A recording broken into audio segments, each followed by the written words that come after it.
Welcome back to NPTEL, the National Program on Technology Enhanced Learning, being brought to you by the Indian Institutes of Technology and the Indian Institute of Science. We have completed one module in our series of lectures collectively entitled English Language and Literature. In the last module, we had talked about several things, and among them the important point that I would like to reiterate is that this course is meant primarily for students in various engineering colleges in India, for whom it is necessary to have a basic knowledge of English as a language of communication. Along with it, it is also important that they know or they are acquainted with English literature, and some aspects of literary theory and the English language. So, with that view, we talked about several things really in our first module. We talked about the scope of English studies. There is a transition being made from English as understood, as hitherto understood, and now we talk also about, or largely about English studies, which also comprises not just English as it is understood, spoken, the literatures of England, but also English as it is spoken, understood, and its literatures in various parts of the world, not necessarily also only in the Commonwealth nations. We also spoke about the alchemy of English, when we based our lecture on the work done by Professor Braj Kachru. We also looked at the importance of cultural studies. So, what I am going to do here in the first few minutes of this lecture, we are going to do a recap of some of the things that we did in our last module. We saw that, for instance, when we talk about the scope of English studies, we include, broadly speaking, 3 areas, and these areas are literatures in English. Remember, we are not saying English literature, we are saying literatures in English, right? English linguistics and English sociolinguistics. Now, these are by no means the only 3 domains which comprise the scope of English studies, but I had asserted in that particular lecture that these are nevertheless the core areas that we need to look at when we talk about the scope of English studies. Then further, we found that when we do courses on English studies or English language and literature, there are now increasing in emphasis put on or laid on areas such as journalism, the philosophy of language in general, literary theory and criticism, creative writing, electronic texts and publishing and hypertext, film and media and communication. So, the study of language, particularly as in our case the English language, does not stop only at literatures, does not stop at sociolinguistics, etc., but also kind of percolates down to associated or kindred domains like journalism, media studies, even the philosophy of language follow, communication and electronic publishing, right. So, these are the things that we found in our lecture on the scope of English studies. Then we also found very importantly that there is one domain or subdomain, which we should not leave out, at least in our discussion of the scope of the study of English. We do not have discussions on those areas which are largely to do with proficiency. okay, in the English language. And for instance, English for special purposes and the use of English as a second language. Okay. So, these are not being brought here because there are also, as far as proficiency is concerned, on the use of English for special purposes, etc., are concerned, or for very important issues like communicating, okay, better communication in English is concerned.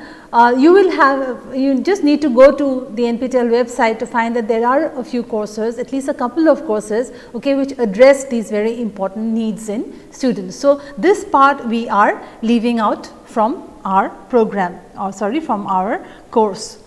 Then we had also devoted one lecture to world Englishes.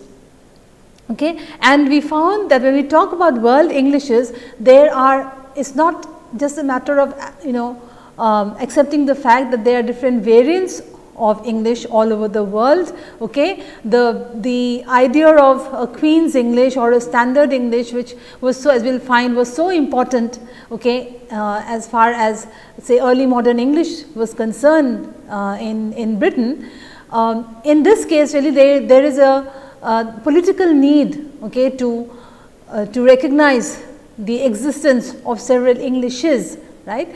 So much so that we do not use the word world English or phrase word English, we use the phrase word Englishes. And here in this slide, let us look at this slide. We found that the whole issue of world Englishes has to be addressed as far as at least 6 areas are concerned, and these areas are the history of English in different parts of the in the different parts of the world. And we have, in fact, the last lecture in the current module, okay, is also takes a historical look at English in India, right. So, you have also the use of English in diasporas, then variations of world Englishes, the whole phenomenon of acculturation of English and to English, okay, the issue of creativity and the changing of the language as far as creative texts are concerned, and finally, and not the least, the most important of them all according to me is the question of ideology. Okay.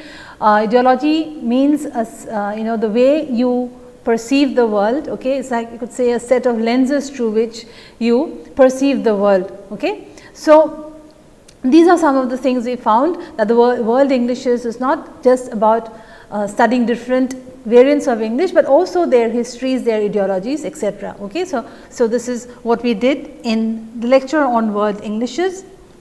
Then we found also that there are other issues as far as English studies goes, and these are to do with the whole idea of the issue of unity and commonality among the various world Englishes, okay, and how there are different instances of other non native English speakers in trying to resist what they feel is a sort of depersonalization that occurs with with an unproblematic acceptance or embrace, so to speak, of English. Okay. This is addressed also by linguists with a post-colonial orientation. Okay. They also talk about how, for instance, you can look up the Algerian activist Frantz Fanon, for instance, okay, and he talks about what happens to language as far as in this case this is French, okay, as far as blacks embrace emulating the French language when they go to France, okay, is concerned. Fine. Then also reworkings, how Englishes rework, okay, the language, and also concurrently the whole project, entirely different project of trying to restore, okay, in non-native English speaking countries, trying to restore the various indigenous, if I may use the word, or vernacular again, if I may use the word, languages in their respective countries. And finally, also the whole question of modernity.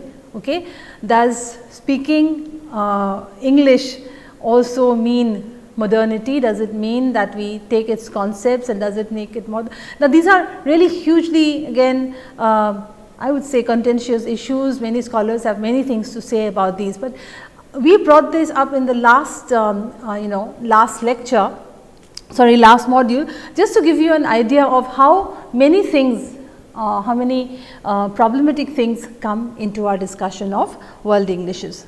Then we had one lecture on the rise of cultural studies in the study of English language and literature and the study of English studies, right. And then we referred to a quotation from the cultural studies, the well known cultural studies scholar Chris Barker. And let us look at this slide here. Okay. Barker, in his book Making Sense of Cultural Studies, has this to say, that the machinery and operations of language, okay, the machinery and operations of language are central concerns and problems for cultural studies, right. Indeed, the investigation of culture has often been regarded as virtually interchangeable with the exploration of meaning produced symbolically through signifying systems that work like a language. Now, as you saw in the last module, I think the rise of cultural studies was the last lecture in that module. Okay, so how looking at entire cultures as systems that kind of from where meanings emanate, right? How we also read cultures like languages.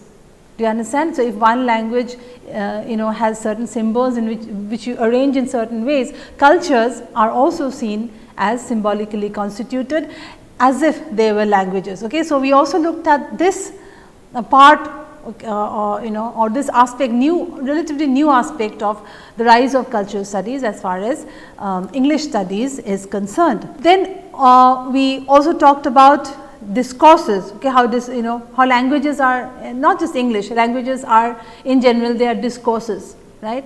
Languages are discourses in the sense that they are objects, they are structured systems within which your utterances are valid or invalid. Okay. Languages are also ideological systems and languages are texts. This is what we found in our lecture, lecture on the rise of cultural studies. Fine. So, today's lecture is it's like an overview of what we are going to do in the next 4 or 5 lectures. Okay. So, it is an overview of this module. It is entitled, it is an introduction to the history of the English language. Okay. And I will run you through some of the major things that we are going to talk about in the history, in the various historical periods as far as the English language is concerned, ending with English in India. But I would like to make one thing clear at this point, and which is that it is impossible to talk about everything, okay, regarding the history of a language, when it's packed into just a couple of lectures. Okay. So, I would urge you, those of you who may be interested in any one phase or interested in any one aspect, okay, to go and look up some of the books that we shall be mentioning in during our lectures. Okay. Here essentially what my approach would be is to relate, first is to let you know about certain changes in the English language. It's very basic, okay, and then to show you how changes in language don't happen in a vacuum, they don't occur in a vacuum. Okay. There are definite social, economic and political, cultural factors which determine, okay, or at least which influence changes in a language, and also language changes, those changes again sort of in some sort of a feedback loop, again influencing the social, cultural, economic movements, okay, of societies, right. So, this is one of the things that I will try and bring to you, because it is very important for us, and we call this method more or less a diachronic method. Diachronic means chrono is time, okay. So, over time. So, this is over time how language, a particular language has changed. So, please remember that, as I said, there are many different ways in which you can teach or you can learn about the history of the English language, and I also urge you to go through, there are many other such presentations on YouTube. There are many HTML files available on the net. So, you want to enrich yourself after having been through these basic lectures. Okay. So, English is, as we saw, I think in a lecture on introducing the English language per se. I think it was in in module 1. I think there was a lecture on, yes, the English language. This is module 1, lecture 3. We could go back to that, okay, and then try and connect that lecture from the first module to all the lectures in this module. Okay. So, there we had found, if you look at this slide here, that English belongs to the Indo-European family of languages. It belongs particularly to, it's come from the Anglo-Frisian dialects. It comes finally to us from West Germanic, right.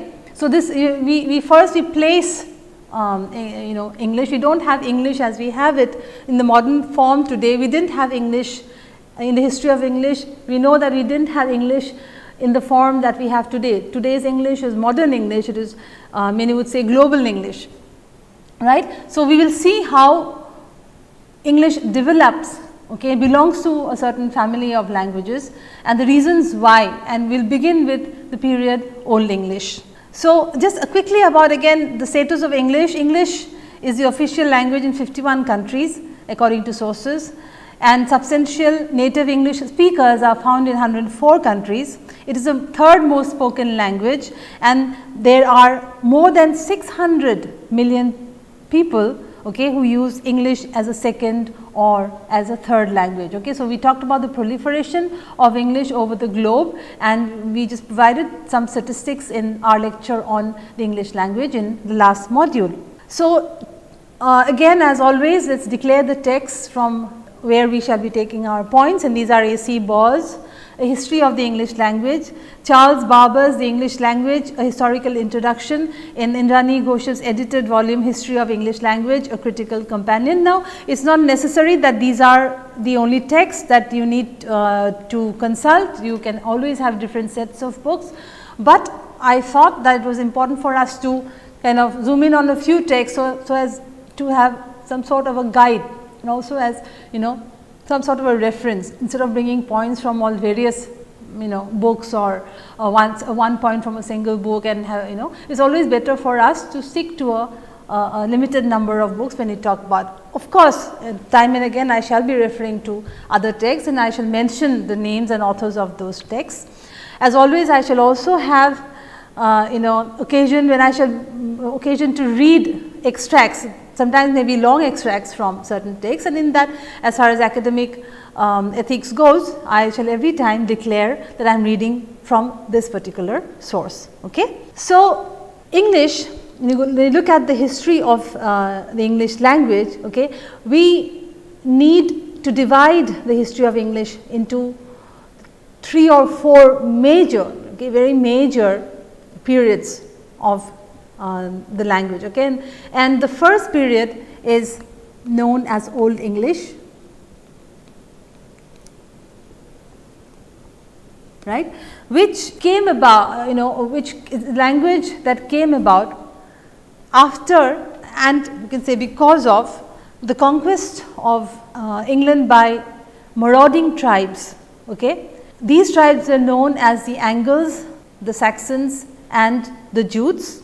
Now, these are the places where they came from. Okay. The Jutes came from Jutland, Saxons from Holstein, Angles from Schleswig, and finally, the name English can be, if you look at the slide, the name English comes from the name of one of the tribes known as the Angles. Okay. Now, from Angles we have the name England, okay, Engle, and finally English, right. So, these were the older spellings, and finally, we had the word or term English, right. So, remember the Old English period is inaugurated by the 3 marauding tribes that came from various parts of of Europe and settled in England, right, replacing the older language, pushing the older language into areas like Cornwall,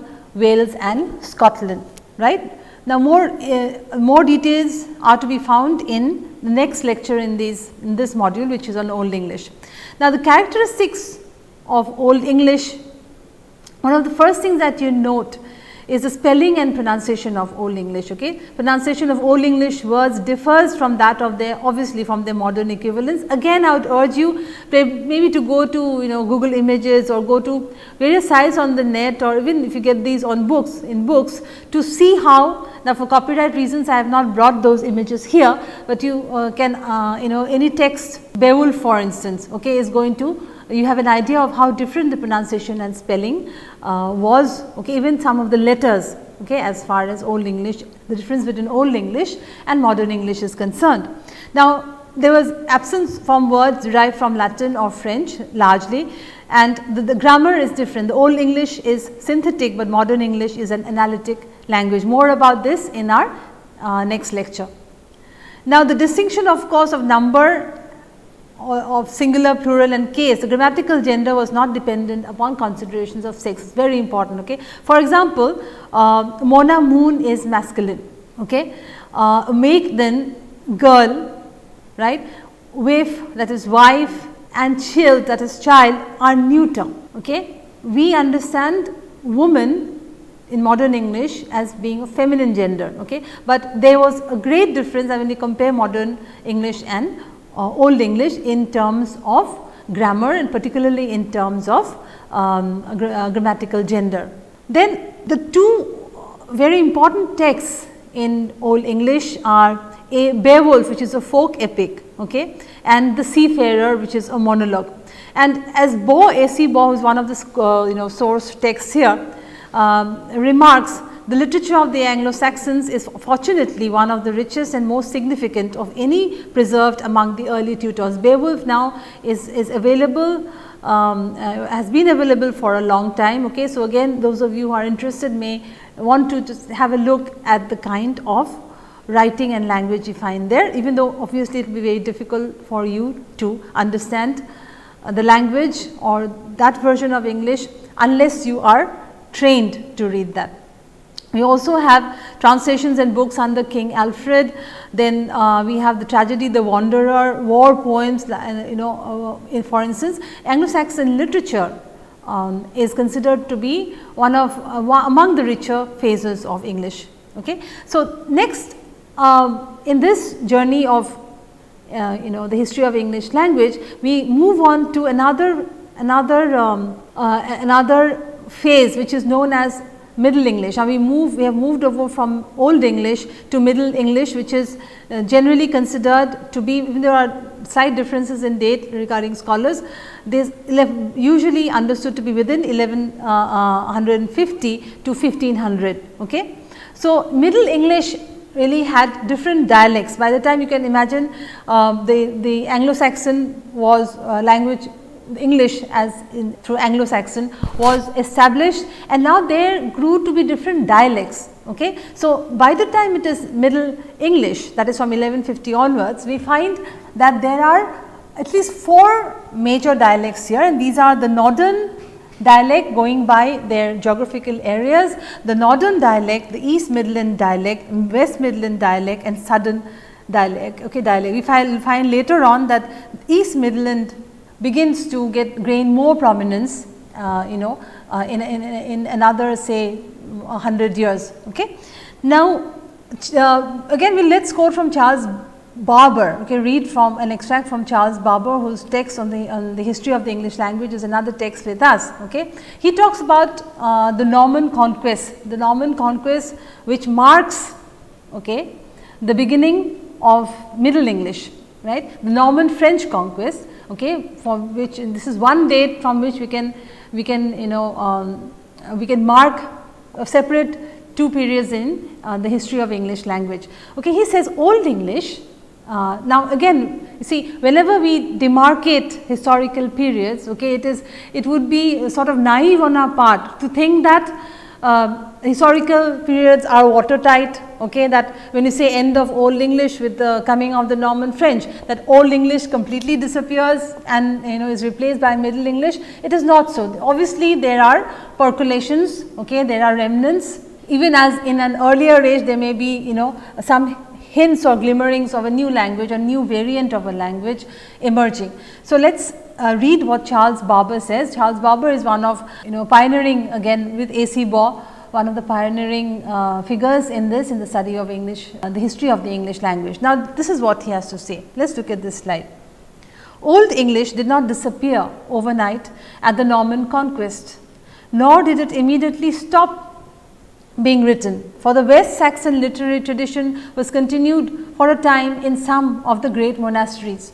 But in the years following the conquest, changes which had already begun to show themselves in pre-conquest, this is exactly what I had said, ki the glimmerings of changes may have been seen even before an age is said to have followed by another one. He says here, let us look at this slide, but in the years following the conquest, changes which had already begun to show themselves in pre-conquest Old English continued at an increased speed, and in less than a century we can say that the Old English period is over and that Middle English has begun. The point is, when we read history, not necessarily the history of a language, when we read any kind of history, it is important for us to realize that there are transitional periods. These transitional periods are as important as the so called main chief full bloom periods with where we have where the language shows its different qualities, okay, at its peak. These transitional periods are also important and need to be taken into consideration. Each period in history has elements from the older period and elements from the newer period, which form these important transitional phases. Now, following the Norman Conquest, the Middle English period is also considered to be a period of great change, okay, of great importance, and there was a continuation. As we saw, the tendencies have begun to manifest themselves in Old English, and one of the most important points here, really, I would say, was in terms of vocabulary, okay, and the attempt for a rise of a standard English. See, our dates, what were our dates? Our dates were 1150 to 1500, okay, that is just the beginning of the 16th century. Now, before the end of Middle English, we find the tendency for the rise of standard English, of a certain standard of English. Before this, you remember, they were dialects. Right, we talked about Northern dialect, East Midland dialect, etc. Okay, now there were different dialects, but there was a time came when there was we see the phenomenon of the rise of a standard English. Now let us read from I think this is Baugh. By the end of the 14th century, a language emerged in the written form that varied with the local dialects. This was recognized as the standard language both in speech and writing, and was called London English or East Midland dialect. Geographically, it occupied a middle region owing to its name. This region was also the largest and the most populous and prosperous district in the country. We have to understand, this was really the beginning of mercantile capitalism. This was by this time trade, right? Trade and mercantilism, okay, these were some of the very important cultural attributes of the time. Okay. So, because of that also you need a standard English for people to have agreements, for people to talk about trade, for people to to agree on so many aspects as far as business was concerned. Do you understand? And also, as the reading public grew, you see with the coming of the printing press in England, there are many factors, and find this in the lecture on early modern English. How there are several factors like the spread of popular education, etc., which came and gave rise to a standard English. Now, the importance of London English, as Baugh says here, was that by far the most influential factor in the rise of standard English was the importance of London as the capital of England. London English took as well as gave. It began as a southern and ended as a Midland dialect. The London standard had been accepted in most parts of the country in writing in the latter part of the 15th century. So, this is again another important phenomenon in the Middle English period of the English language. Okay. Then, however, Baugh also cautions us. He says, for instance, let me read from his text, it would be a mistake to think that complete uniformity was attained, okay, within the space of a few generations, even though there was the rise of standard English. Even in matters of vocabulary, dialectical differences have persisted in cultivated speech down to the present day, and they were no less noticeable in the period during which London English was gaining general acceptance. Okay. So, it is a rise of standard English or rise of a standard form in any language, okay, obviously is a discernible phenomenon, okay, but any scholar of the history of English language would also readily agree that this this so called standard, okay, was there all right, but there were also many other variants that continued to be spoken by the people, okay, in which, for instance, he says even to the present day, okay, we have in fact today it is said that we say the BBC English is the BBC English was able to really in the modern times standardize, okay, standardize English, because that is the English everybody was listening to when there was a radio, right. So, everybody would listen to a certain variant or certain kind, if I may use the word, certain kind of English, and then they would also be encouraged, you would feel encouraged, because it was a standard, quote unquote standard, it was the broadcasted language. Okay. So, people would begin to learn those words, learn even how to speak, learn what kind of things to avoid, okay, learn also the words, okay, get the repertoire of words growing. Okay. So, there was brought, again as I said, if you look at the cultural changes, socio-historical changes, you will find that the media also is a means of standardization, of standardizing things, and it also happened in the modern times. Okay. We find that, as I said, the BBC was instrumental willy-nilly, okay, of giving rise to a standard version of English. You follow? Okay. Now, we will slowly find that there are now changing conditions, okay, up to the modern period, and here we find that in the early modern period, which is our next historical period, we find these factors, okay, the coming of the printing press and popular education with increased communication and increased social consciousness. Now, these are all related. I want you to look at this very carefully. Okay. See, here is a technological matter. Let us call this a material technological fact, the coming in of the printing press. Now, what happens when there is a printing press? When there is a printing press, reading material, okay, or texts which were hitherto in manuscript form and very limited, okay, maybe just a few copies through copying from the main manuscript. This changed the entire, this scenario was completely changed. So, you could have, say, as A.C. Baugh says, you could have 100,000 books published, okay, by the printing press, which was available, okay, to more than 100,000 people, okay, with the growing of lending libraries, for instance, or personal lending. Okay.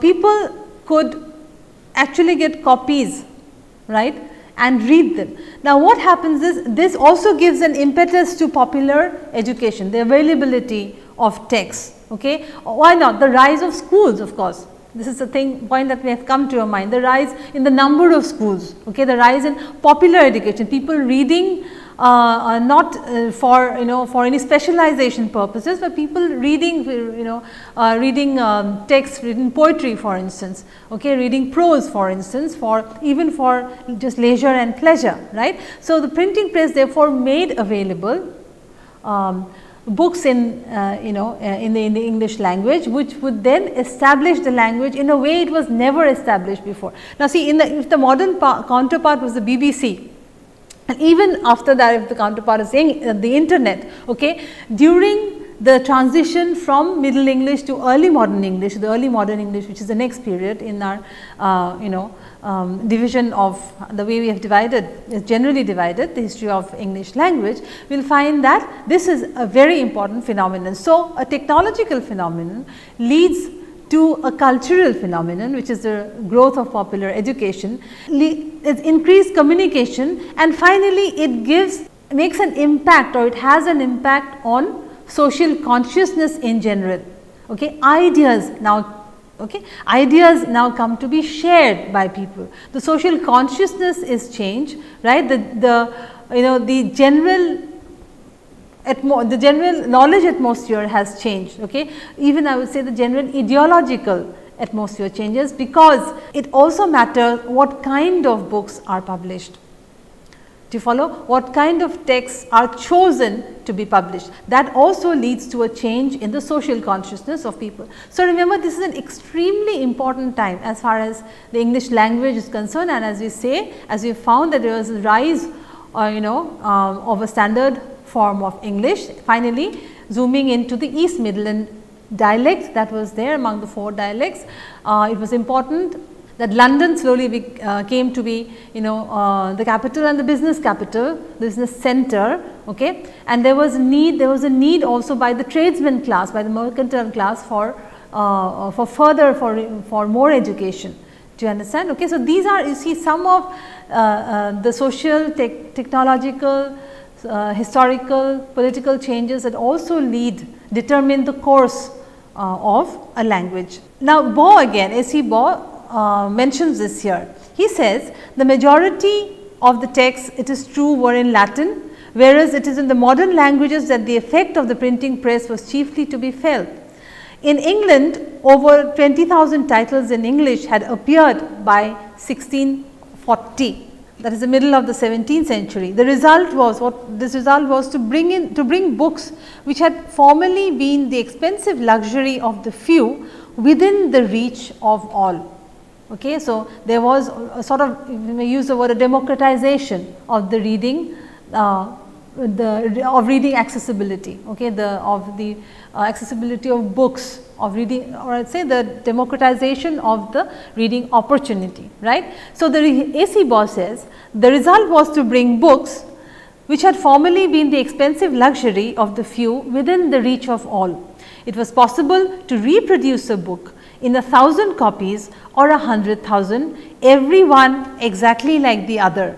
Okay, a powerful force thus existed for promoting a standard uniform language. Again, a standard uniform language is possible precisely because of the availability of books in print, okay, during that particular period in history.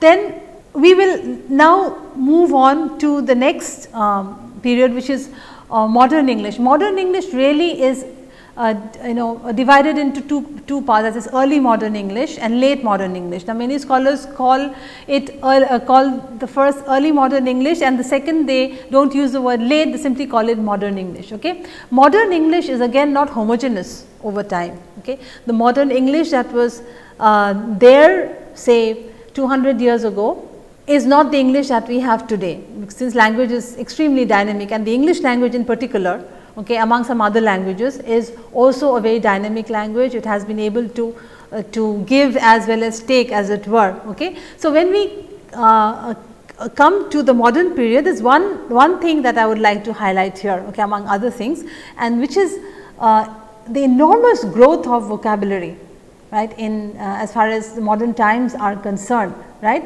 And this enormous growth in vocabulary may be traced back to historically to two important socio-historical factors. First is the Industrial Revolution, okay, the coming of Industrial Revolution, and the second is the growth of the British Empire. So, we need to talk about the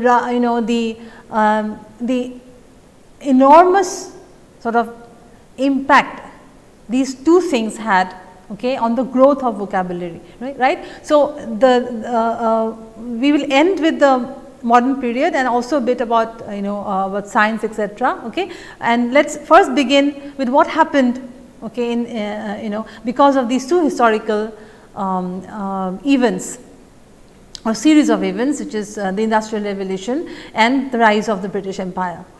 So, these are the 2 points, Industrial Revolution and the Empire. Okay. So, this the growth of science from the 17th century, from Newtonian science, okay, and the growth of technology during the Industrial Revolution, for instance, the spinning jenny, you are all acquainted with this from your social studies classes, the spinning jenny, then the steam engine, for instance.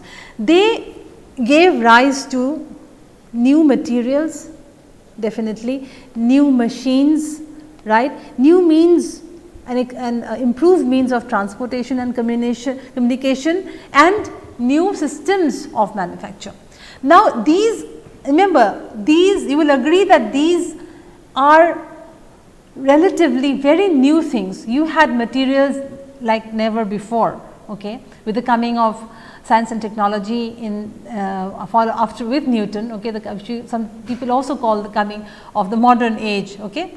Machines, new kinds of machines were there which never existed before, okay, new means and improved means of transportation and new manufacturing industries.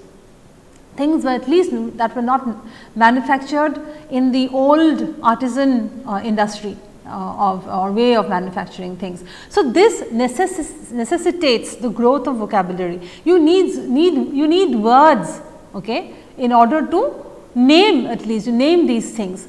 And largely what happened is the new words came, there was sort of a leaning, okay, if I may use the word, leaning onto antiquity, onto roots etymologically coming from Latin and Greek. We know, all of you know, are aware, you have also learned this in your school, okay, about the Renaissance, a time of great learning, of revival, okay, in England, where the classics were there was a renewed interest not only among literary scholars, but also among scientists.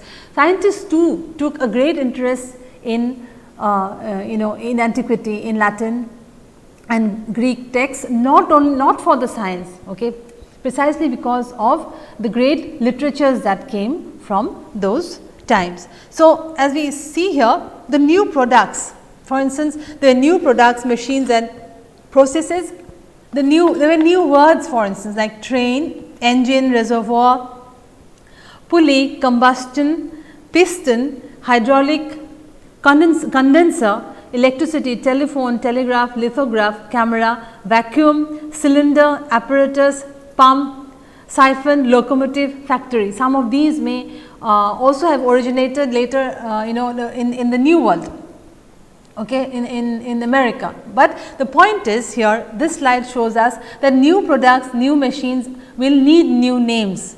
Okay, so, these are some of the new additions to the vocabulary among thousands and thousands of words.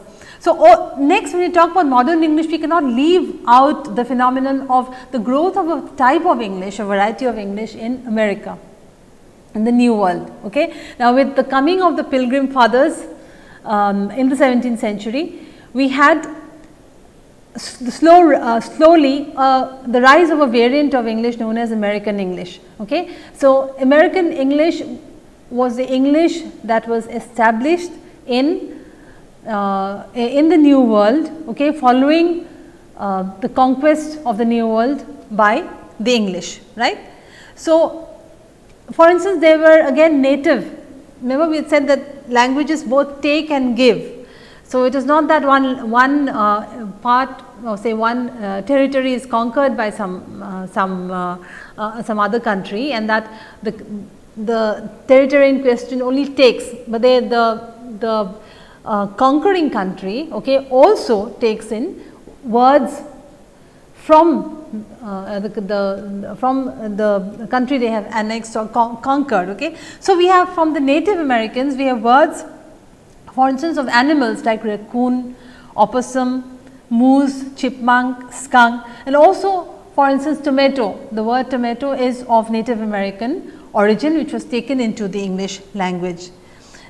There was, as we find in this interesting quotation from Thomas Jefferson in 1813, there was he says, the new circumstances under which we are placed call for new words, new phrases and for the transfer of old words to new objects. And then he says an American dialect will therefore be formed. He obviously does not call it an American language, he calls it an American dialect.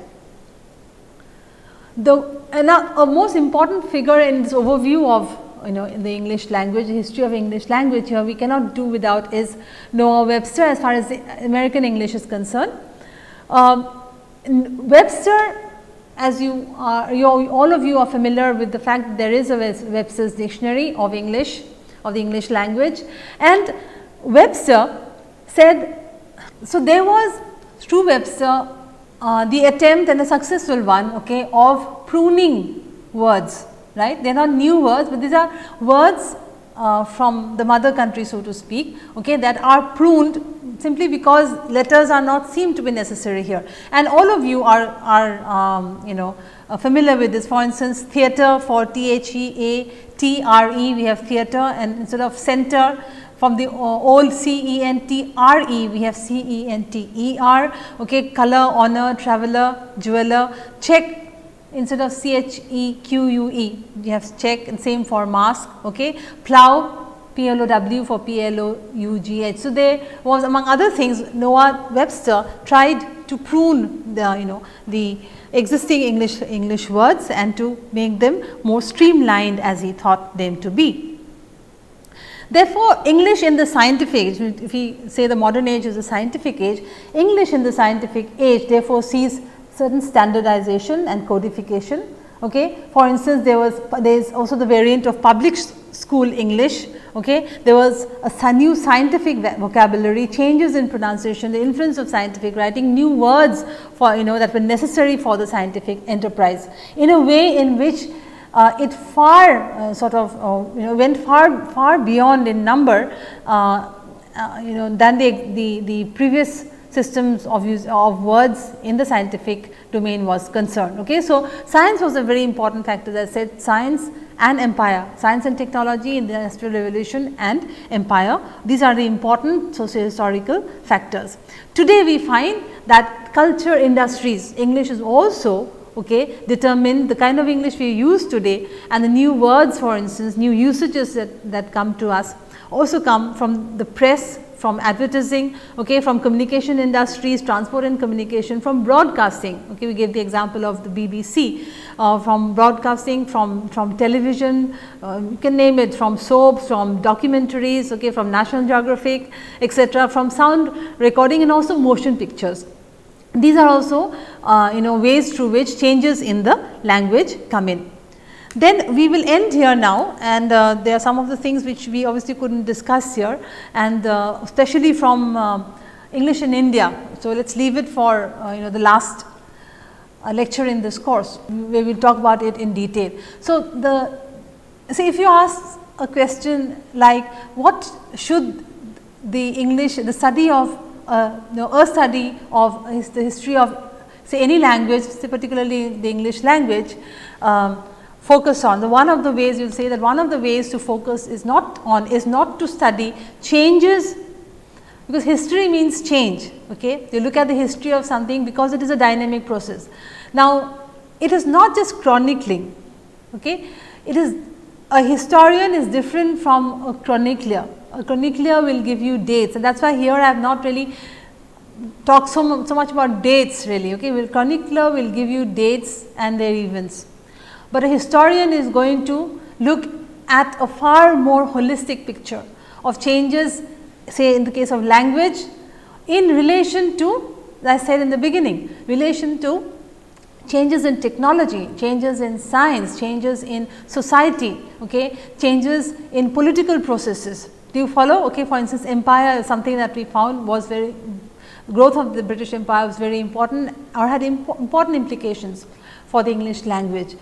So, you say that we will write that the growth, development and history of a language needs to be seen from a historian's point of view, not a chronicler's point of view. Second, say if you ask the question like what are the major phases of English, the history of the English language, and you say that there are 4 major periods of the history of the English language, namely Old English, Middle English. Remember, Old English with the coming of the Anglo-Saxons and Jutes, and Middle English after the Norman Conquest. Okay. Then early modern English and modern English, these are okay. And after that you can say safely that we talk about world Englishes, right, that is more in a horizontal, not in a linear fashion, so more in a distributed horizontal fashion of understanding varieties of English.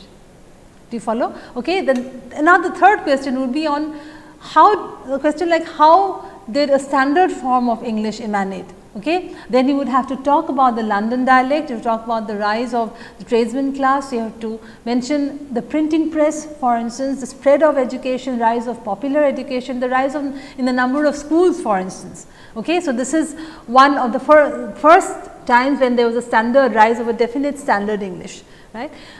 Finally, we talk about modern times, we talk about if you ask the question like name 2 important events or series of events in modern English history that had great impact on particularly the vocabulary of English, of modern English, then you need to mention the 2, which are what? The Industrial Revolution and the growth of the British Empire. Okay. And I have not talked so much about literature here, because we talk about literature in the next module, which will be dealt with by, we will find lectures by my colleague Professor Krishna Borra. This was largely, or this was actually only on the English language. So, I have not really talked, I have not talked about Chaucer here, I have not talked about Shakespeare here, I have not talked about Bernard Shaw here, for instance. Okay. So, I am because of paucity of time, I am simply giving you a a collection of lectures on the history of the English language, relating it to socio-cultural political changes. Thank you so much. We will meet in the next lecture. We will begin to talk about Old English in more detail. Thank you.